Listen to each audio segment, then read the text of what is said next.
አመት ወደ 11 ሚሊዮን አሜሪካ ዶላር ምርት ወደ ሀገር ውስጥ ገበያ ያቀርባሉ። ሲዳማ IPDC ሊያረግ የሚችለውን ሁሉ ነገር አድርጎልናል። ከጅምሩ ጀምሮ ትልቅ ስራ ነው ሰራልኝ። የዛሬ አነስተኛ የነገ ትልቅ ግዙፍ አምራች ዘርፍ ነው የሚሆነው።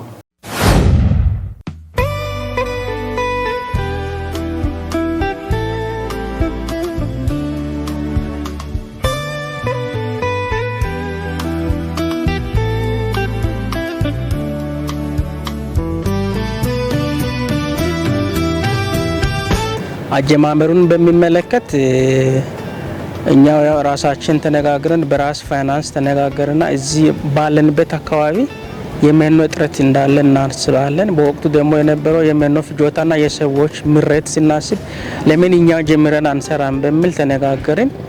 ከዛ በኋላ 4 ሴትና 5 ወንድ በድምሩ 9 ሆነን ይሄንን ስራ ጀመርን።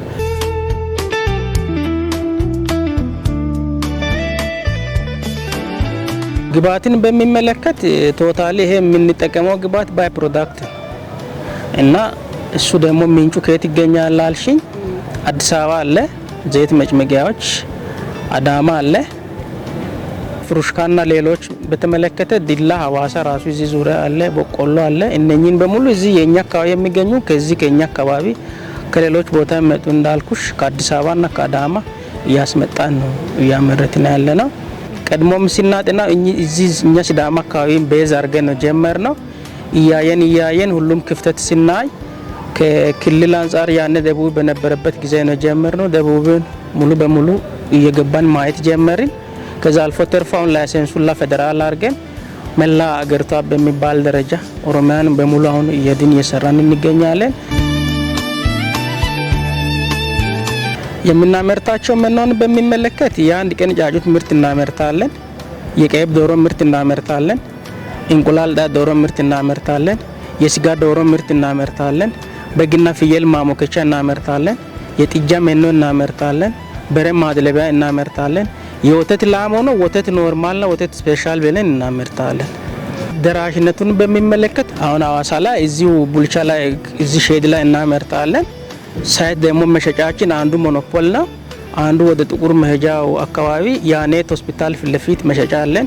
ሌሎች ቦታዎች ደግሞ ከዚህ ከከተማ ውጭም ራሱ የሆነ ኤጀንቶች ክሬት አድርገን የምንሰራባቸው ቦታዎች አሉና ሁሉም ቦታ በተቻለ መጠን የማዳረስ ስራ እንሰራለን። እንግዲህ መኖአችንን የሚመረተው መጀመሪያ ሬጉላቶሪ ሲስተም አለው። በዛ ውስጥ መስፈርቱን አሟልቶ ነው እንግዲህ ደራሮ መኖ የሚያመርት የእንስሳትና መኖ መድኃኒት ቁጥጥር ባለስልጣን በበላይነት ይቆጣጠራል። የምርቱን ጥራት በማንኛውም ሰዓት እየመጣ ሳምፕል በመውሰድ የእያንዳንዱን መኖ አይነት ኳሊቲ ያሰራል።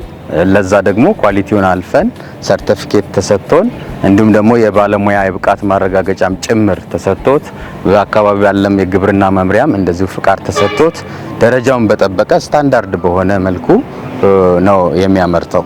ምክንያቱም እያንዳንዱ ምጥን መኖ ወይም ኮንሰንትሬት ፊድ ሊያስብለው የሚችለው የሚዘጋጁት የመኖ ሬሽን ፎርሙሌሽን ለሚፈለገው ዓላማ መዋል ሲችል ብቻ ነው ምጥን መኖ የምንለው። ምክንያቱም የተመጣጠነ መኖ ለምትታለብ ላም የሚታለበውን ወተት ምርት እንዲጨምርልን ለማድረግ የግድ ስታንዳርድ የሆነ መኖ ማምረት ይጠበቅብናል። ለዛ መኖውን ደግሞ በዛ መልኩ ነው የምናዘጋጀው።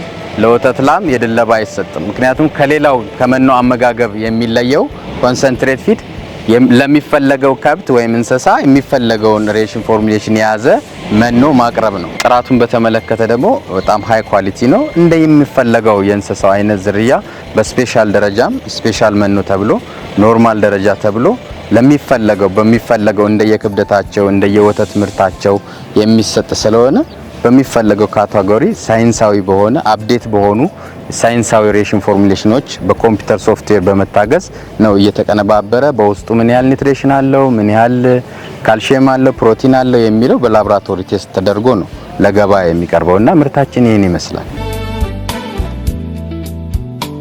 በቀን ካፓሲቲው እስከ 150 እናመርታለን። 100 የሚያደርገው አንዳንድ የኃይል መቆራረጥ ሲኖር የግድ 24 ሰዓት ሰርቪስ ማድረግ አትችልም። አንዳንድ የኃይል ችግር አለ። ኃይል ካልተቆራረጠ እስከ 150 ኩንታል በቀን እናመርታለን። ኃይል ደግሞ ከተቆራረጠ እስከ 100 አንዳንድ ሳታመርች መዋል አለ። ቢያንስ ከነሱ ጋር ተናበን ችግር አለ ብለን ደውለን መብቶ እስከሚያመጡ ድረስ የመቆየት እንትናለና ግን ሙሉ አቅሙን ተጠቅመን ከሰራን እስከ 150 ኩንታል በቀን እናመርታለን። እነዚህ ክላስተር ማዕከላት ያሉት ብዙዎቹ ተኪ ምርት ያመርታሉ። ተኪ ምርት ከማምረት አንፃር ከጊዜ ወደ ጊዜ አቅማቸው እየሰፋ ነው ሄደው ስታንዳርዱን የጠበቀ ከውጭ የሚገባ ምርት እየተኩ ያሉ በአመት ወደ 11 ሚሊዮን አሜሪካ ዶላር ምርት ወደ ገበያ ወደ ሀገር ውስጥ ገበያ ያቀርባሉ። ይሄ የ11 ሚሊዮን አሜሪካ ዶላር የሚጠጋ ገንዘብ ማለት ከውጭ የምናስገባቸውን አስቀርተዋል ማለት ነው። ስለዚህ እጅግ ትርጉም ያለው ስራ እየተሰራ ነው ያለው። እኛ 9 ነን ብየዋለሁ። መጀመሪያ መስራቾች እና ባለቤቶች ከኛ ውጪ ወደ 25 የሚሆኑ ሰራተኞች አሉ ከስሩ እዚሁ ብቻ። ይሄ 25 እዚህ አዋሳ ዙሪያ አዋሳ እዚህ የምናመርትበት አካባቢ ያለን በየቦታው ኤጀንት አለን። የኤጀንቶቹን ሳይጠቃለል እስከ 36 ደርሰናል። አሁን ራሱ እዚህ ያለው ግዛቢም ቋሚም ተዳምረው እስከ 36 ወጣቶች ስራ እድል ፈጥረንላቸው በዛ ልክ እየሰራ ነው የምንገኘው። ከጅምሩ ጀምሮ ፓርኮች በተለይ ሲዳማ ኢንዱስትሪያል ፓርክ ትልቅ ስራ ነው ሰራልኝ። አሁን የሚታየው ሼድ ቀድሞ ነበረው በዛኛው ቅድም ያያችሁ ትንሹ ላይ ነው ጀመርነው 140 ካሬ ላይ ፕሮግሬሱ ያየ እና ኃይሉን በወቅቱ የሚመጡ ነበርና ወደዚህ ሽፍት አረጉን። ከዚህ ሽፍት ካረጉ በኋላም የነበረው ወደ ፌደራል ሲናሳድግ ላይሰንሱ ጥሬ ምርት ማከማቻና ማምረቻ በአንድ ላይ መሆን ያለበት መስፈርት የሚላልና ያን ይዘን ማመልከቻ ጽፈን እነሱ ጋር ሄድን። በወቅቱ ነበረው ይሄ ቦታ ባዶ ነበር። እቺ 270 ካሬ ክፍት ቦታ ነበረው። ጠየቅናቸው። ያ ፌደራል ያለውን ቃል በቃል ጠቅሰን በማመልከቻ ጠየቅናቸው። ሲዳማ ኢንዱስትሪያል ፓርኩና ቀጥታ ሰው አሳይን አድርጎ መጥቶ ቦታ ለክተው በራሳችሁ ወጪ ገንቡ ብሎ ሰጥቶናል። ይሄ አንድ ትልቅ ለኛ ትልቅ አቅም ሆነን እሱን ከዛ በኋላ ነው ፌደራል ላይ የሚሰጠው ላይሰንስ መስፈርቱና ሟልተን አሁን ፌደራል ደረጃ ፍቃድ አለን እኛ። ይሄ ሁላ ድጋፉ ከነሱ የመጣን። ሌላው ደግሞ አንዳንድ ለምሳሌ ውድድሮች አሉ። አሁን ለምሳሌ የተለያዩ ኤንጂኦዎች ጋር እኛ እንወዳደራለን።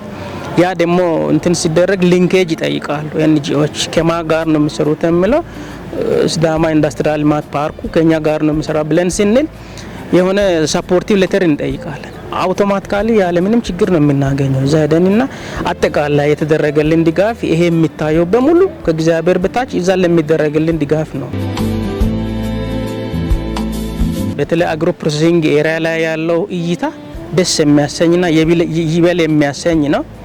ይሄ ይቀጥል ባይነኝ። ሌላው ደግሞ ከኃይል ጋር ተያይዘው አንዳንድ ነገሮች ቢያንስ ፓርኩም ድጋፍ ቢያደርግልህ ለምሳሌ መኖሪያና የዚህ አካባቢ ቀጠና ስላልተለየ መኖሪያ ላይ ኃይል ከተቆራረጠ የኛም አብሮ ይጠፋል። ያን ደግሞ የሚጠፋ ነገር አለ። ዲናሞ ይቃጠልብሻል። በአሁኑ ሰዓት ውድ ነው መጠቀለያው። ሌሎች ነገሮች ፐርሸብል ሆነ ነገሮች ካሉም ይበላሻሉና እሱ የጋራ ሆነ እንትን ቢፈጠርልን ጥሩ ነው የሚል ነገር አለኝ። ምርታቸው በየጊዜው እያስፋፉ ያለው አሉ። ተጨማሪ ኃይል ይጠይቃሉ።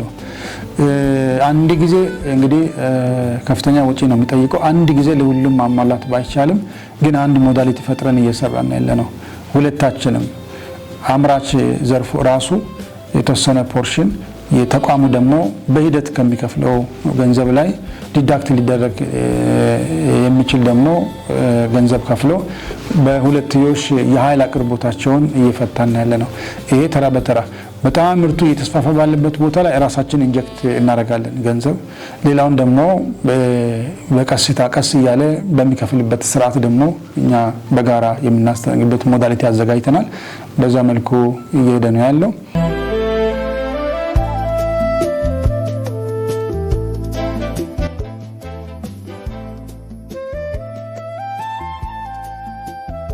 ቆንጆ ቡና አዋሳ ከተማ ነው የተጀመረው። በቆንጆ ቡና ስም ስራ ከጀመረ አሁን 10 ዓመት ሆኖታል። ስራ ሲጀምር ቆንጆ ቡና አዋሳ ከተማ ውስጥ የመጀመሪያው የጀበና ቡና መሸጫ ሱቅ ነበረ ወይ ደግሞ ካፌ ነበረ። ያን ጊዜ የጀበና ቡና ነው የምንሸጠው። በጣም ትንሽዬ 10 ካሬ ማትሞላ ክፍል ውስጥ ነው ስራ የጀመርነው። እንደ ቤተሰብ ነው የጀመርነው። እንግዲህ ከዛ ጊዜ ጀምሮ ላለፉት 10 ዓመታት በብዙ ፕሮግረስ ውስጥ በብዙ መሻሻል ውስጥ አሁን ያለበት ደረጃ ደርሷል ማለት ነው። በእርግጥ እዚህ ለመድረስ ያው ዋናውን ስራ ወይ ደግሞ ዋናው እገዛ የእግዚአብሔር ነበር። ከዛ የሰው በሆነ ውስጥ ያላገዘን የለም። ቡና ቆልተን አሽገን ሱፐርማርኬት እናስገባለን የሚለውን ሐሳብ ይዘን ቀርበን ጀስት በዛ ሐሳብ ብቻ ነው መስሪያ ቦታ የተሰጠን ማለት ነው። ከዛ በጣም ባጭር ጊዜ ውስጥ እኛ ቡና መቁላት፣ ማሸግ፣ ለሱፐርማርኬት ማድረስ ቻለን ማለት ነው። ቡና የምናገኘው በዋናነት ከሲዳማ ነው። የሲዳማ ቡናን በዋናነት እንጠቀማለን። ሁለተኛ የእርጋ ጨፌ ቡና እንጠቀማለን። የወርቃ ቡናን እንጠቀማለን። ቡናን ያው ከአቅራቢዎች ላይ ነው የምንገዛው፣ ከአቅራቢዎች እንገዛለን። ግን ቡና ከገዛን እዚህ ከመጣ በኋላ እኛ ለቡና አዲስ ስታንዳርድ ነው የምንሰጠው። ቀደምም እንዳሳየውሽ በጣም ተጠንቅቀን ተለቅሞ በእጅ ተለቅሞ ታጥቦ አቧራ ካለው ችግር ካለው ታጥቦ በጣም የቡናን ስርዓት ሊከተል የሚችሉ ስታንዳርዶችን ሁሉ ተከትለን ማለት ነው። ሞይስቸሩን ቼክ አድርገን ምን አይነት ነው፣ ከየት አካባቢ ነው፣ የመቼ ምርት ነው፣ እያንዳንዱን ነገሮች ካለፈ በኋላ ቡና ወደ መቆላትና ወደ መፈጨት ይደርሳል ማለት ነው። አሁን ላይ ያለንበትን ደረጃ በተመለከተና ማርኬት ዴስቲኔሽናችንን በተመለከተ አሁን ላይ ምናልባት እንደ ሲዳማ ክልል ብቸኛው ቡና ቆይ ነን እኛ እዚያ ሐዋሳ ላይ ማለት ነው። ቆንጆ ቡናን ቆልተን አስተካክለን ትልቁ ገበያችን አዲስ አበባ ነው። ደንበል ሲቲ ሴንተር ላይ ሱቅ አለ፣ ማከፋፈያ ሱቅ አለን።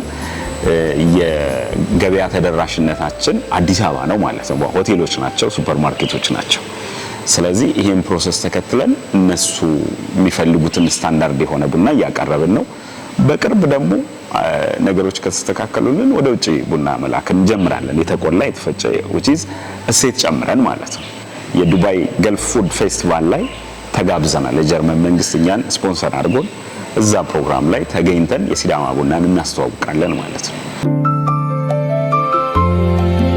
አሁን አጠቃላይ ቆንጆ ቡና ባሉት ካፌዎች ባሉት የሽያጭ ሱቆች አጠቃላይ 67 አካባቢ ሰዎች ስራ እድል አላቸው። ከነዚህ ውስጥ 42 አካባቢ ቋሚ ናቸው። ቋሚ ወሩን ሙሉ ስራ የሚሰሩ ሰዎች ናቸው ማለት ነው። ከዚህ ቀደም በዚህ ድርጅት ውስጥ በጽዳት ሰራተኛ ነበር ተቀጥሬ ስሰራ የቆየሁት። አሁን ደግሞ ኦፕሬተር ሆኜ የድርጅቱን ሁሉንም ንብረት እቆጣጠራለሁ። ቡና ከአቆላሉ ጀምሮ ታሽጎ ለተጠቃሚ እስኪደርስ ድረስ ያለውን ሂደት በሚገባ ተረድቻለሁ። በመጀመሪያ እግዚአብሔርን አመሰግነዋለሁ። እሱ ስለረዳኝ ነው ከድርጅቱ የረጅም ጊዜ ልምድ ያካበትኩት። አጠቃላይ የሰራተኛ ቁጥር ሲናይ 7400 አካባቢ የሚጠጋ የሰው ኃይል አላቸው። ይሄ ቀላል አይደለም። ከሰው ኃይል አንጻር በየጊዜው ምርቱን እያስፋፉ የገበያ ሁኔታቸው እየሰፋ በሚሄድበት ጊዜ የሰው ኃይልን በዛ መልኩ እየተቀበሉ ይሄዳሉ። ተቀጥሮ ደሞዝ ማግኘት ብቻ አይደለም፣ ስኪል ስለሆነ ይዛጋ ያለው ቴክኖሎጂ ስለሆነ የሚጠቀሙት ያንን ደግሞ ትራንስፈር ያደርጋሉ ማለት ነውና ትርጉም ያለው ነገር እሱ ጋር ነው ያለው። ስለዚህ 7400 በሚልበት ጊዜ ነገዳይ ወጥቶ ደግሞ ይሄኛው ተግባራዊ ሲያደርግ ተጨማሪ ሌላ የሰው ኃይል መፍጠር እድል ያለው ዘርፍ ስለሆነ እጅግ በጣም ሁሉም ትኩረት ሊሰጠው የሚገባ ዘርፍ ነው። ሲዳማ IPDC ሊያረግ የሚችለውን ሁሉ ነገር አድርጎልናል። እኛ በጣም የተጠቀምነው እኛ ነን። ምንድነው አንዳንዴ ቆንጆ ቡና እንደ ሌሎች ሞዴል የሚሆን ጥሩ አፈጻጸም ያለው በዚህ በስቴፕ በደረጃዎች እዚህ የደረሰ ምናምን ብለው እነሱ እኛን ያሞግሱናል። ነገር ግን እኛንን እንደዛ እንድንሆን እነሱ ናቸው ይረዱን። ይሄ መስሪያ ቦታ በዚህ መንገድ በዚህ ቅርብ ቦታ በዚህ በተሟላ ነገር ይሰጠልኛ። ይሄ በጣም ከገዛ በላይ ትልቁ ገዛ ነው። ከዛ በኋላ በተለያየ ጊዜ በሚገጥሙን አንዳንድ ማርኬት ጥሩ አለመሆን ችግሮች ሲገጥሙን ፐርሰናሊ መተው ያግዙናል። ችግራችንን ስናቀርብ መፍትሄ ይሰጠናል። ስለዚህ በጣም ትልቁ አጋዣችን በስራው ዘርፍ ሲዳማ IPDC ነውና በጣም እናመሰግን እንወዳለን። አመራሮቹን ሰራተኞቹ በጣም አግዘውናል።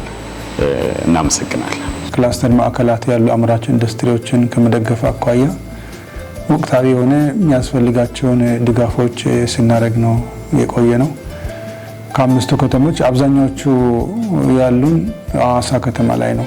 ለነሱ በተከታታይ በምናረጋቸው ወቅታዊ ድጋፎች ከኃይል አቅርቦት ጋር የተያዘ እንደዚሁም ደግሞ የማምረቻ ቦታ አጠቃቀም ጋር ተያይዞ ያለ እነዚህ ነገሮችን ውሃ አቅርቦት ጋር ተያይዞ ያሉ ጉዳዮች በዋናነት ድጋፍ እናደርጋለን። ይህንን ደግሞ በየሳምንቱ በምናደርጋቸው ምልከታዎች የምናደርገው ድጋፍ ነው። ከገበያ ጋር ተያይዞ ያለውን እንደዚሁ ከትላልቅ ኢንዱስትሪዎች ጋር እንዲተሳሰሩ የማድረግ ስራዎች ተጀምረዋል።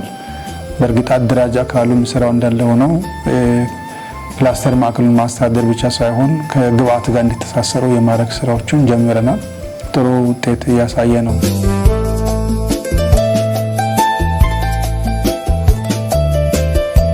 ምንድነው መሆን የምትፈልጉት ላልሽን በጣም ለብዙ ሰው ስራ እድል መፍጠር የምንችል ከተማችንን ሐዋሳን ማስጠራት የምንችል ከዛ ደግሞ ስናድግ ደግሞ ክልላችንንም ሀገራችንንም እናስጠራ መሆን ነው የምንፈልገው። በዛ ውስጥ የስራ እድል መፍጠር፣ ለኢኮኖሚው ግብአት መሆን፣ ጥሩ ታክስ ከፋይ መሆን እነዚህ ቀጥሎ የሚገኙ ጥቅሞች ናቸው እዛ ውስጥ። በዋናነት ግን እኛ የነበረንበትን ማንረሳ መሆን የምንችለውንም ደግሞ ለመሆን ከብዙ ሰዎች ጋር እንሰራለን። እግዚአብሔርም ያግዘናል እናምናለን። ማኒፋክቸሪንግ ዘርፍ ላይ ያለ አምራች ዘርፍ የዛሬ አነስተኛ የነገ ትልቅ ግዙፍ አምራች ዘርፍ ነው የሚሆነው። ይሄ አሁን በመጣው አስተሳሰብ ከጥገኝነት እንድንላቀቅ የሚያደርግ ነው። ትልቅ ትርጉም ያለው ነው። ምክንያቱም ሀገር ውስጥ ካላመረትን ምርቶችን ከውጭ የሚገቡ ቴክኖሎጂዎችን ሀገር ውስጥ አምርተን ማናስቀር ከሆነ ጥገኛ መሆናችን አይቀርም። ለውጭው ቴክኖሎጂ ጥገኛ መሆናችን አይቀርም። ስለዚህ ኮምፓራቲቭ አድቫንቴጅ እያለንም ጭምር ሀገር ውስጥ ማምረት የመሰለ የሚተካ ነገር የለም። ስለዚህ ከጥገኝነት ለመላቀቅ እነዚህን መደገፍ ያስፈልጋልና ድጋፍ እኛ ብቻ ሳንሆን የሚመለከተው አካል እንግዲህ ድጋፍ ከኛ ብቻ ሳይሆን ከብዙ አካል ነው ድጋፍ የሚፈልጉት። ብድር አቅራቢ አለ፣ ሌላም አለና በየፊናችን ለአምራች ዘርፉ የተለየ ትኩረት የተለየ ድጋፍ እንድናደርግ መልእክት ለማሳለፍ እፈልጋለሁ።